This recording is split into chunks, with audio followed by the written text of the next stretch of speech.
When Florida attacks, a gator takes on a python and wins. This video is going viral. Burmese pythons have transformed the entire ecosystem of South Florida.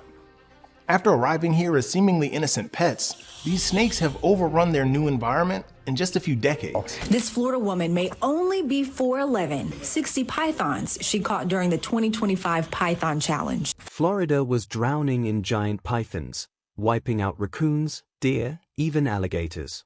Nothing worked. Not hunters, not bounties, not even dogs. So the state tried something so shocking people laughed, releasing hundreds of snake killers into the wild. Everyone thought it was reckless, even insane. But then, something unbelievable happened. The predators began to spread, hatchlings were born in the wild, and the entire balance of nature started to shift before our eyes. Let's discover Florida's infamous gamble, snakes versus snakes. Florida was mocked around the world for one of the strangest sounding experiments in modern wildlife history. Headlines called it absurd. Commentators laughed at the idea. Strangers on the internet turned it into a meme. The accusation was simple: Florida had lost its mind. The state, already known for bizarre wildlife stories, was releasing even more snakes into the wild. People asked, almost sarcastically, how do you solve a snake problem? By releasing more snakes. The whole thing seemed reckless, confusing, even dangerous. Why add predators to an ecosystem already overrun by one of the most destructive invasive species in America? Could releasing hundreds of snake killers really work, or was this just another desperate move destined to fail? The plan sounded like something out of a science fiction story, but it was rooted in cold ecological logic. Florida was being overrun by Burmese pythons, enormous invasive snakes that could grow over 15 feet long, with some specimens reaching lengths of more than 18 feet. These animals were swallowing deer, birds, and even alligators whole, while wiping out small mammals like rabbits and raccoons almost entirely in some areas of the Everglades. Traditional control efforts were not working.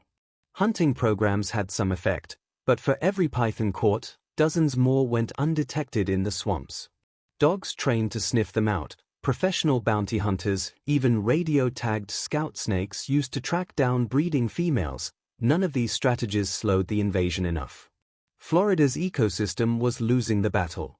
Against this backdrop, biologists and conservationists proposed something radical: releasing the eastern indigo snake back into the wild. On the surface, it sounded insane. After all, this was another snake. Why would anyone unleash more serpents into an already snake-infested landscape? The answer, however, lay in the indigo's biology. Unlike the Burmese python, the eastern indigo is not an invasive predator. It is a native species, once common across the southeastern United States before disappearing due to habitat loss, road deaths, hunting, and the pet trade. The eastern indigo is an apex predator in its own right, one that is uniquely adapted to controlling some of the very creatures that thrived in the python's shadow. What made the indigo particularly intriguing was its immunity to the venom of North America's most dangerous snakes. An indigo can face off against a rattlesnake, a cottonmouth, or a coral snake and win. It does not hesitate to grab them, crush them, and swallow them whole. It also preys on rodents, lizards, birds, and, crucially, young Burmese pythons. Scientists understood that no snake, not even the indigo, could eliminate full-grown pythons stretching over 15 feet. But by targeting young snakes before they reached breeding size, the indigo could slow the python population's growth from the bottom up. The idea was to tip the scales of balance back toward native wildlife by reintroducing a missing predator. Still, the idea drew ridicule. Critics painted the plan as reckless meddling with nature. Wouldn't releasing another snake just make the problem worse? Could Florida really justify unleashing hundreds of reptiles into the wild in hopes that they would hunt other reptiles? To the casual observer, it seemed like a recipe for disaster. Yet the conservationists behind the program argued the opposite. The eastern indigo belonged to Florida's ecosystems all along. Its disappearance decades earlier was part of the reason small mammal populations had become so vulnerable. Restoring it was not a gamble without reason, it was an attempt to repair what had been broken. Here is the real twist. Despite the skepticism, the plan is working. Since 2017, hundreds of captive-bred eastern indigo snakes have been carefully released into select habitats in Florida. Each release site was chosen to maximize survival. Places with longleaf pine forests, gopher tortoise burrows for shelter, and access to diverse prey. The releases were monitored closely with tracking equipment, ensuring scientists could follow the snakes' movements, diets, and survival rates. 4 years, the program operated under a cloud of doubt, with many waiting for proof that these snakes were not just surviving, but thriving. Then, in 2022 and 2023, the breakthrough came. Confirmed wild-born hatchlings, the first in decades, were documented.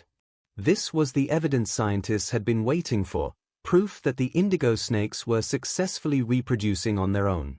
Think about that for a moment. A species declared endangered in the late 1970s, a species thought to be lost from much of Florida, was actually producing a new wild generation. For the first time in nearly half a century, indigo snakes were being born in the wild of Florida again. And the success did not stop there. Reports of indigos have started to come in from multiple counties, suggesting the population is slowly spreading. What once sounded like a laughable headline, "Florida fights snakes with snakes," now looks very different. Why did the world laugh at Florida's plan in the first place? Because it challenged the way people usually think about ecological problems. Most people assume you fight invasive species with traps, poisons, or human hunters. Releasing another predator seems like something out of a poorly thought-out movie plot. But in this case, the indigo was the missing piece of an ecosystem puzzle, a native snake returning to its rightful role. Florida's infamous gamble has not only revived a native species but has forced scientists, policymakers, and the public to rethink what bold environmental action can look like. The backstory, how things got so bad. What scientists have uncovered in Florida is almost beyond belief.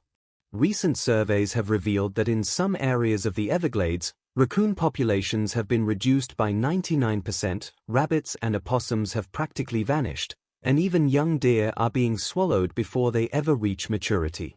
Perhaps most shocking of all, there are documented cases of massive Burmese pythons overpowering and consuming full-grown alligators. An animal that once symbolized the Everglades as a top predator is now being devoured by an invader that should never have been there in the first place.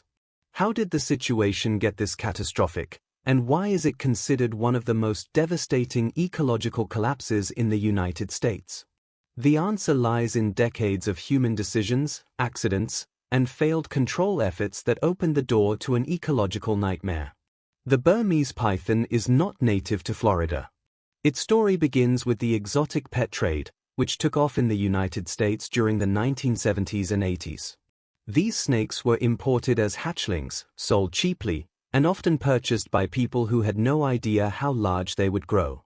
Burmese pythons are one of the largest snake species in the world, capable of reaching lengths over 15 feet and weighing more than 200 pounds.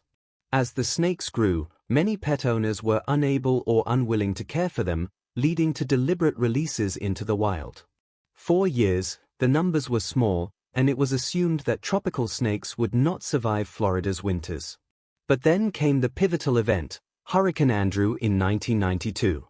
Hurricane Andrew was one of the most destructive hurricanes in American history, flattening entire neighborhoods and killing dozens of people. Hidden within that disaster was another consequence. Reptile breeding facilities in South Florida were destroyed, allowing countless non-native snakes, lizards, and other reptiles to escape into the wild. Among them were Burmese pythons. In the warm, humid climate of the Everglades, they not only survived but thrived. By the early 2000s, scientists began documenting breeding populations in the wild. Within a decade, it became clear that this was no small problem. Pythons were multiplying by the thousands, spreading through wetlands, forests, and even into suburban backyards. Today, estimates suggest there are tens of thousands of Burmese pythons in Florida, with some biologists warning the real number could exceed 100,000. The impact on native wildlife has been catastrophic. In some areas, small mammals have essentially disappeared. Studies comparing wildlife surveys from the 1990s to those in the 2000s showed a 99% drop in raccoons, a 98% drop in opossums, and a 94% decline in bobcats. Marsh rabbits, foxes, and other small species were almost entirely wiped out. Larger animals were not spared. Scientists have documented pythons killing adult deer and, in several high-profile cases, swallowing alligators whole. These shocking images, often shared online and in the media, captured public attention, but behind the headlines was a deeper crisis. Florida's ecosystems were unraveling. This collapse matters because every species is linked to the stability of the environment. When raccoons, opossums, and rabbits disappear, predators that rely on them, such as bobcats and owls, struggle to survive. When pythons devour wading birds, turtles, and alligators, the balance of wetlands is disrupted. Without natural checks and balances, rodent populations rise, venomous snakes appear more frequently, and diseases carried by these animals pose greater risks to humans. The Everglades is not just a swamp, it is a critical ecosystem that provides water storage, flood control, and habitat for endangered species. Its collapse has consequences that extend far beyond Florida. Faced with this crisis, officials and scientists tried a range of control measures. One of the most publicized efforts was the Python Challenge, a hunting competition where participants were encouraged to capture and kill as many snakes as possible. While the events generated attention and removed hundreds of pythons, they barely made a dent in the overall population. Detection dogs were also deployed, trained to sniff out the scent of pythons along levees and trails.